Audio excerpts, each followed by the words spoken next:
I whispered to myself as I scaled the wall. Just a few more feet. My dad would kill me if he knew what I was up to tonight. I know you're thinking I'm some kind of cat burglar, but it's not that bad. Oh, hi there, Daddy. We need to talk about your behavior, Jessica. I was just out studying with some friends and didn't want to wake you up. I've had it with your made-up stories. I know you've been sneaking off and meeting Armand. Ever since you started dating him, you've been out of control. You need some supervision. I started to laugh at him. It didn't work when I was a kid, and it's not going to work now. My father just looked at me and slammed the door so hard that a picture fell off the wall and broke. The next day, I slept in super late. Oh, it's already 1 p.m. I need to get ready. What the? The shocked boy looked at me with surprise in his eyes. Are you supposed to be Jessica? How old are you? I pushed him down with all my might and ran down the stairs to my dad's office, screaming for help the entire way. The boy chased me all the way.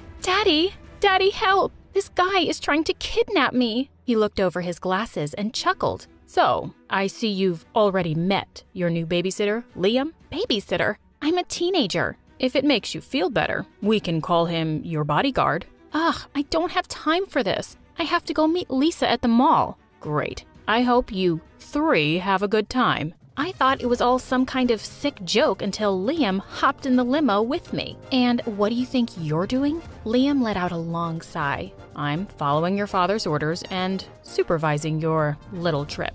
Aren't you a little young to be a bodyguard? Who even takes creepy jobs like following teenage girls around? In my defense, the ad made it seem like it was an actual child who needed babysitting. I rolled my eyes at him. Well, then, why don't you just leave? Well, I made a promise. This is a great job and I intend to stick with it. I sank back in my seat. Good luck with that. No babysitter has lasted more than a week with me. Lisa leaned in and whispered to me as she stared up and down at Liam with a judging glare. So, this is your new babysitter? He's my bodyguard, Lisa. Right. Well, I'm not into the whole stalker vibe, so maybe I should just leave. Oh, trust me, Lisa. He won't be around for long if I have anything to say about it. We went into any and every store that guys would find embarrassing. Lisa even held up a pretty pink miniskirt and asked, "Is this your size, Liam?" He was so red in the face, but he never complained. No matter how hard we made fun of him or tried to shake him off by dragging him into girly stores, he stayed. Lisa pulled me in tight and whispered, "I have an idea." "Oh, Liam, we need to make a detour." We rushed to the bathroom, but stopped Liam right outside the entrance. No boys allowed, Liam." He said he would wait for us outside. Well, he's gonna be waiting a long time. As soon as we made it to the bathroom, we crawled through one of the windows and ran across the street to our favorite cafe. We were there for maybe 10 minutes sipping on smoothies when an announcement made Lisa spit it all over me. "We'd like to report a missing child. Jessica went missing from the mall across the street. If found, please bring her to the help desk so we can reunite her with her guardian." The announcement went on to describe my appearance and outfit. People started to stare and point at me. Isn't she a little old to have a babysitter? Wow, something must be wrong with her. I'd be so embarrassed if I were her. Maybe we should go walk her to her babysitter? I ran out of there so fast to avoid any more humiliation. I went right up to the help desk where Liam was standing with a huge smile of relief on his face. "That's the girl I'm watching. You can cancel the announcement." The attendant even handed me a balloon, like I was a child, and told me what a smart girl I was to come there. I was about to flip out when Liam rushed over and hugged me. "Your father said I needed to stay with you. I was worried sick. I'm so glad you're okay." It was actually pretty pathetic how worked up he got over a stranger. Maybe losing him was going to be harder than I thought. Needless to say, Lisa said she was done hanging out with me until the Liam fiasco was taken care of. No matter what crazy things I did or how horrible I was, he stayed. One time, I stole a penguin from the local aquarium and let it loose in the gift shop. I mean, I tried everything. I made him come with me to this super sappy rom-com movie night at the local theater. I thought any boy would run straight out. Liam, he just cried. I was about to go crazy from how nice this guy was, until my prayers were answered by a little text from Armand at 2 a.m. I figured everyone was sleeping, so I scaled down the house again when I heard something rustling in the bushes. "Where do you think you're going?" "Don't you sleep?" "It's my job to watch you." An idea crept over me. Your job is to watch me, not stop me from going places. Why don't you just come with me? I don't know what your father would say about that. Please. I begged, and he agreed. What a sucker. I told Armand that Liam had to go. I just meant I wanted him scared off or something. Even I had to admit that what we ended up doing was pretty cruel. We went to a 24-hour diner and ordered a bunch of food. Liam insisted that he just wanted the free water and wasn't hungry. When the time came to pay the bill, Armand and I ran away as fast as we could. We were laughing so hard. Our little outing cost Liam over $100. Armand and I were hanging out in the woods when the diner owners spotted us. They yelled at us to come back and pay for our food or join your friend with the dishes. Armand pushed me toward the owners. It was her idea. I stood there shocked as he scurried away like a bug. Armand just yelled that it was my idea, pushed me over, and ran. Unfortunately, when he pushed me over, he pushed my wallet into the lake too. That meant Liam and I had to do the dishes all night to pay for our meal. Ugh, this is taking forever. Why don't you just pay the tab? You've seen my Lamborghini collection. I promise to pay you back with interest. Liam shifted uncomfortably for a bit before muttering, I can't. What do you mean you can't? I don't have enough money in my bank account right now. I nearly fell over. You're kidding, right? That was like a tenth of my allowance when I was 5. You have a job? Are you that stupid and irresponsible you blow your whole paycheck? He got really quiet and said nothing at all the rest of the night. We got home around 4 a.m. and were greeted by my very angry father. I braced for the lecture of a lifetime, but when he started shouting, he was looking at Liam. What do I even pay you for? You're fired. Mission accomplished, right? It was weird though. I'd tried all that time to get rid of him, but once he was gone, I was super sad to see him go. The house felt so empty without him, especially since I was grounded from seeing Lisa and Armand ghosted me yet again. I decided the least I could do was bring him an apology gift. After all, the guy didn't even have $100 in his bank account. I looked through my dad's pictures and found his address. I nearly fainted when I made it to the house he had listed. It was a dump. I nervously knocked on the door and was greeted by a frail woman with breathing tubes. Phew, I made a mistake. Can I help you? Sorry, ma'am. I was looking for a guy named Liam, but it seems like I had the wrong address. Oh, honey, you have the right house. Liam is my son. He's out picking up my medicine. She invited me in for a cup of tea, and I felt too bad to say no. She told me all about her kind son who got a job babysitting to help her pay her medical bills. The woman coughed. I wouldn't get better if it wasn't for him. I'd never felt more horrible. Liam suddenly walked into the room and looked shocked to see me. Okay, upset to see me might be a better description. He pulled me into the kitchen with him and whispered, Haven't you done enough? Oh, I'm actually here to give you your job back. Are you now? Your father seemed pretty upset. No, Daddy insisted you come back. I'm here because he wanted me to. I don't know. I don't want your pity. Don't say that. It's not pity. You need this job and I need you. Please come back. Liam heard his mom coughing in the other room and did something unexpected. He pulled me in for a hug and my face turned scarlet red. Thank you, Jessica. Truly. I felt so awkward and said, I don't know what you mean. My dad made me come. Of course it was a lie, but I didn't want to give him any wrong ideas. I just felt bad for him, right? Now, on to the next part of my mission. Convincing my dad to rehire him. That was actually easier than expected. Daddy, please, just give Liam one more chance. It was all my fault. I'm sorry. An apology? Who are you and what have you done with Jessica? Just, please, Daddy? Fine. You get one more chance, but only because I think this boy is a good influence on you. I rolled my eyes and left. Liam owes me big time. Now that I knew about Liam's personal life, I couldn't help but like him a little more. In a sad puppy kind of way. My heart started to flutter every time I saw him sipping his coffee in the morning. Every time I caught him staring, I couldn't help but blush. I wasn't being very good at hiding my girlish stares though. This one time, I was watching Liam carry in some packages and Lisa snapped at me. Earth to Jessica, you can't seriously be pining over that guy. Don't you have your super hot dream boyfriend already? I don't know. Do I? I'm not even sure who's my dream guy anymore. Lisa said Armand and I were just having a rough patch because of the whole dinner thing. I shrugged. When it struck 12 that night, I kept waiting for that loser to message me or call me to wish me a happy birthday. For half an hour, nothing. I went downstairs to get water from the kitchen and saw a nicely wrapped package on the table. I gasped when I opened it. It was a rare signed edition of Harry Potter. Of course, Liam knew what a huge fan I was. While I was dreaming of Liam and me, my phone beeped. Hey babe, sorry for being missing in action. Meet me at our spot at 2 a.m. I messaged Armand to say I was done with him. Armand reacted pretty horribly, but it was his last text that really hit me hard. Oh, don't tell me you've gone and fallen in love with the help. It was that moment I realized I'd really fallen for Liam. In fact, I loved him. I walked toward his room in the middle of the night to confess. When I heard him talking to another woman, I pushed the door open a bit and saw he was sitting on the bed, hugging a very attractive young woman. I was filled with so many emotions. I ran away. I never wanted to see him again.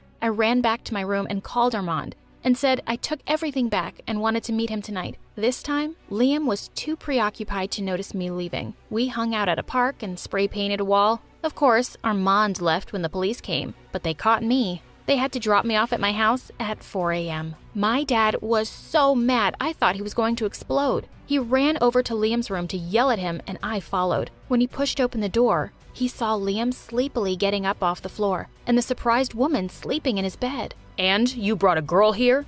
You are fired. Don't count on getting your last paycheck. I stood there as the young girl screamed, "What are we gonna do about Mom?" before crying and running out. Oh, does your girlfriend have a sick mom too? Girlfriend? That's my sister. Our mom is in the hospital right now and she didn't want to stay at home alone. My heart sank. I had jumped to conclusions and possibly ruined everything. Before I could say anything, he ran after his sister. I hesitated a moment and then followed him out the door. He was out of breath, standing on my lawn looking around. I'm really sorry. It's not your fault. It was my job to watch you and I shouldn't have snuck a guest in. If you tell my father it was your sister and not a girlfriend, he'll understand. Why do you all assume I'd have a girlfriend? After how close we got, you really think I would want to be with anyone else? What do you mean? I think I love you. Liam, I think... We locked eyes for a moment when an irritating voice ruined the moment. Hey babe, sorry about ditching you again with the police, but this time I came to apologize in person. Armand looked at Liam and me skeptically. Sorry, am I interrupting something? No, you're not. I was just leaving, forever. Wait, Liam. Stop. You don't have to feel bad for me. It was stupid of me to think someone like you could ever like a loser like me. He ran off crying before I could stop him. Wow, what a pathetic guy. Armand leaned in for a kiss when I slapped him. The only pathetic person here is me for sticking around with someone like you for this long. Babe, is this about the cops? I said I was sorry. He continued to apologize as I went into my house and slammed the door behind me. I ran up to my room and texted Liam to say we had to talk. I hoped Liam would show up the next day to work something out, but he didn't. I stood by my phone anxiously waiting for a response. When my phone started buzzing, I excitedly picked up. I knew you'd answer, babe. Great. I don't want to talk to you. Just hear me out, babe. When you love someone, you need to swallow your pride and go to them. Do you get what I'm saying? Actually, Armand, I think I do. Great. So that means you'll come and meet me tonight? Not in a million years. I hung up, hopped in my limo, and told the driver to take me to Liam. When I knocked on the door, he answered this time in total shock. I told you, I don't need your pity. My family is fine. Before he could say another word, I interrupted him. Liam, would you be my boyfriend? What? I don't understand. I don't understand either, Liam, but I love you. I love the way you help your family and work hard no matter how horrible I'm being. I love the way you cry at movies and always have my best interests at heart. Now, I'll only ask one more time. Will you be my boyfriend? Nothing would make me happier. We smiled at each other and he got closer when his sister suddenly said, So, your babysitter is... I was getting ready to leave for a crazy party at my friend's house when Mom barged into my room and declared, Mia, we're moving tomorrow. I was devastated. Because of her job as a supermodel, we moved and traveled a lot. But she'd promised we'd stay here till I finished high school. I tried to argue, but she had an even bigger bomb ready. Say your goodbyes to everyone tonight. We're heading for my hometown tomorrow morning. When I heard that, I nearly passed out. Her dull, boring hometown? It was one thing to travel from New York to Paris or Switzerland, like we had in the last 15 years, but her hometown? That was taking things too far. Hi, I'm Mia, and I have the perfect life. A famous supermodel mom, endless traveling, crazy shopping sprees, and 400 pairs of shoes. But then one day, my mom decided to move back to her hometown. The day we moved back, It was as if the entire town had come to see my mom. Not that 100 people is a big crowd, but boy, was it awkward. Everybody was awestruck at seeing Mom. And me too, because apparently no one knew Mom had a kid. A few hours later, as I was checking out the town, I heard someone talking about Mom. One of the women talking said that Mom had left 15 years ago. The woman said, "I hear her girl is 15 too. You know what that means? Her father must be from here." I was shocked. Mom had never told me about my dad and has always said she was both my parents. I had to ask her. At home, Mom was unpacking boxes in the lounge. "Is that why we're here? To find my dad? Is he here? Have you seen him? Does he know I'm here?"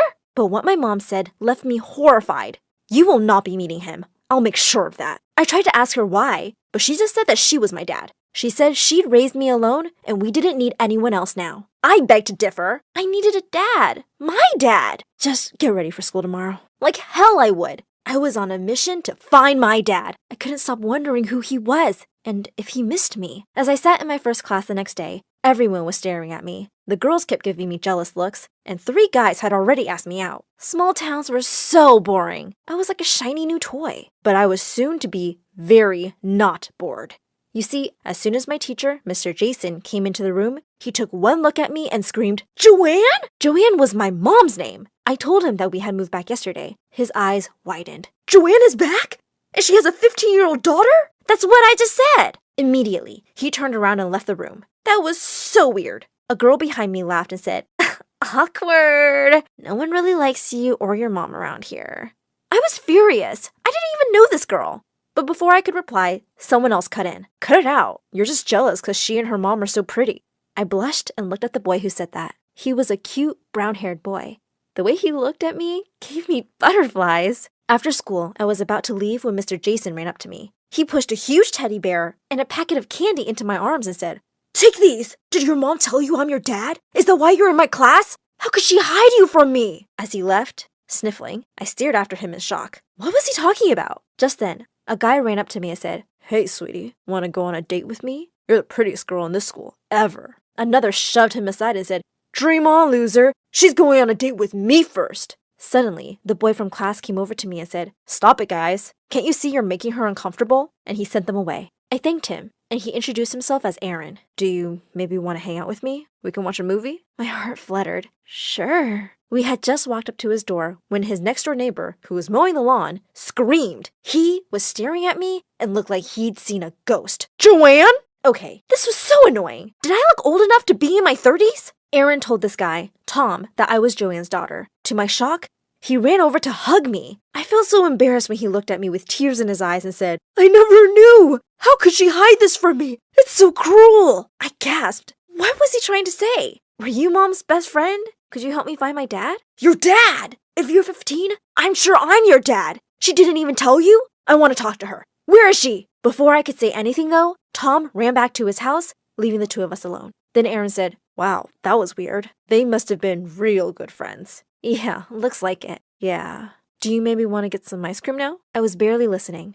Both Mr. Jason and Tom had acted so weird and emotional seeing me. They both thought I was their daughter. At home, I wasn't surprised to see Mom had visitors. I could hear yelling and ran inside to see Tom and Mr. Jason fighting. My mom was trying to break them apart, but they weren't listening to her. I grabbed a plate and smashed it. The sound made them all freeze. What in the world is going on? Immediately, both the men dashed towards me. And, I kid you not, both were crying. Tom yelled, "My daughter!" Mr. Jason jumped in. "What do you mean your daughter? She's my daughter!" I looked in shock at both the men and then at Mom. "You want to tell me what's going on, Mom?" Before Mom could say anything, Mr. Jason said, "Before your mom left town, we were dating, so clearly you're my daughter." But then Tom cut in. "After this moron cheated on her and broke her heart, she dated me in secret for a month. We were best friends, and then she got scared and ran away, I think." I was taken aback while Mom lazily yawned and said even Tom had cheated on her. So since both the men had broken her heart, she would never tell them whose daughter I was. Tom looked hurt and immediately began to grovel for forgiveness. He said Mom was his only true love. He said he'd never dated anyone after her. This was so weird. Mom, I need to know who my dad is. I'm the only father you've ever had, Mia. Just accept it. I came here to show both these losers I didn't need anyone to make it big and raise my little girl. Oh yeah? So what about me, huh? I need to know. For a minute, she looked upset, like she never thought I would want to know. Then she smiled and said, "Just pick one. Whoever you want as your dad. Pick him. All three of us looked shocked. But Mom clearly considered the conversation over and left the room. Both men turned to me. The way they looked at me made me panic. Uh-oh. I turned and ran out. I didn't want to be dealing with this right now. Unexpectedly, having two dads wasn't all that bad at first. Both of them were clearly still in love with Mom and were desperate to win me over. So the next few weeks were amazing. Mr. Jason treated me like I owned the school. He was passing me in every class, and none of the rules applied to me. Everyone was so jealous. I was showered with the strangest gifts. Mr. Jason would get me candy and dolls like I was a kid, while Tom got me all of Mom's favorite music and movies. I wasn't complaining though. I did enjoy the attention and gifts and money. Oh boy. There was a lot of money, but sometimes I didn't feel so sure. It seemed like both these guys were just really in love with Mom and wouldn't stop asking me to praise them in front of her. The worst part was when every day Mr. Jason and Tom showed up at our house wanting to walk me to school. I kept telling them that I wouldn't let either of them walk me. There was no way on earth I could show up to school with my teacher and my crush's neighbor. The girls would give me hell. One day, Mr. Jason showed up with a huge doll and more candy. Tell your mom I gave these to you, okay, kiddo? Ugh. I pushed it back into his hands. I'm 15, not 5. Tom pushed $50 into my hand. Yes, take this instead. Youngsters need money. They don't play with dolls. Gee, thanks. Would you tell Mom if I skip school today? No. I mean, I can be the fun parent. I grinned at him, and he looked like he'd won the lottery. Uh-oh. I didn't want him to think I'd chosen him. Not so soon, anyway. Thanks, bye! I turned and ran. Thankfully, I could outrun them both, and I knew exactly where to go. Just outside the arcade, though, I ran headfirst into someone. Ow! The man saw the money in my hand and looked at me suspiciously. Who are you running from, kid? Did you steal that? Excuse me? What did he think I was, a beggar? I told him to butt out of my business and tried to walk past him. But then I felt a hard tug on my back. He was holding me back. Shouldn't you be in school? What are you, my dad? He said this part of town was dangerous and I shouldn't be here alone. Listen, mister, I'm not here to commit a crime. I'm just going to play some arcade games, so excuse me. He looked around and then sighed. Fine. I'll come and watch over you. I was stunned. Was he some kind of creepy pervert? He seemed normal enough, but why did he seem so concerned? It made me feel weird. Are you like Father Teresa of this neighborhood or something? No, kiddo. You remind me of someone. The next few hours were great. The guy, Steve, played games with me and even got me ice cream. Best of all, he said he'd paid for it all. I had a great time and got $50. Then he said he'd walk me home. That made me panic. There's no way. If Mom saw me skipping school with a stranger, she'd flip. He looked at me thoughtfully and said he wouldn't tell her if I promised never to skip again. Okay, I won't tell your mom if you can solve this riddle. How can you make the number 1 disappear? Ha! I knew this one. Add the letter G and it's gone. That was quick. You're a smart one, aren't you? Yeah. Mom was always making me guess stupid riddles. Now, goodbye, Dad. When I got home, Mom came running and yelled, Just where were you, young lady? She and Mr. Jason were on the stairs. Jason had snitched. I was dead meat. Do you know how worried I was? I had to tell your mom you skipped the whole day of school. Somehow when he said that, I got really angry.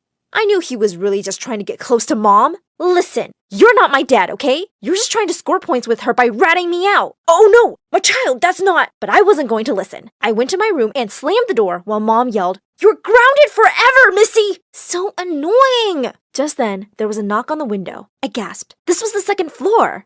I went to check and found Aaron downstairs. He was jumping up and down as he said, There's a party tonight. Tom said you might be grounded, so I should ask you like this. I was psyched. Tom was the chillest. I climbed down from the window using the tree right next to it. Wow, you look amazing. I couldn't help but laugh. But then I found myself telling Aaron the thought that had been in my mind all these weeks. Tom is great, and Mr. Jason is really in love with Mom, but I don't think I want either of them to be my dad. I don't feel it. Suddenly, Aaron pulled me in for a hug and kissed me. Don't let anyone manipulate you. You'll know if it's your dad. You'll always know. My heart melted. Aaron really was the sweetest. I was glad he asked me to the party. Aaron and I had a great time. The girl from the first day looked like she was going to cry an ocean when she saw me walk in with Aaron.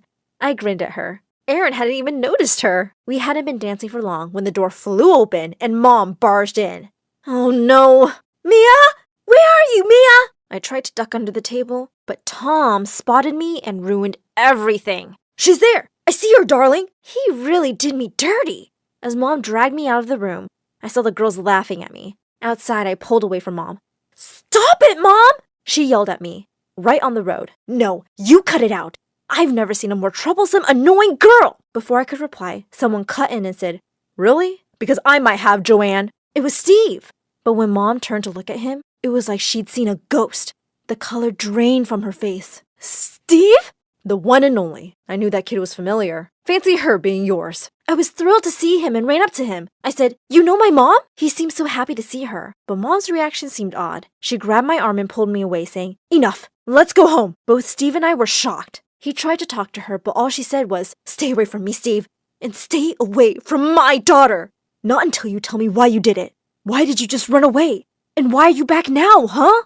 She yelled back that there was nothing between them. Then Steve said, Nothing? That's a lie and you know it. You didn't even come to meet me. Come on, Mia. We're leaving for Paris tomorrow. I yelled, What? No, I'm not going anywhere. Steve jumped in front of Mom and said, You're not going anywhere till you tell me why you just disappeared. I was in a terrible accident and was unconscious for 2 days. And when I woke up, I couldn't find you anywhere. You'd even changed your number.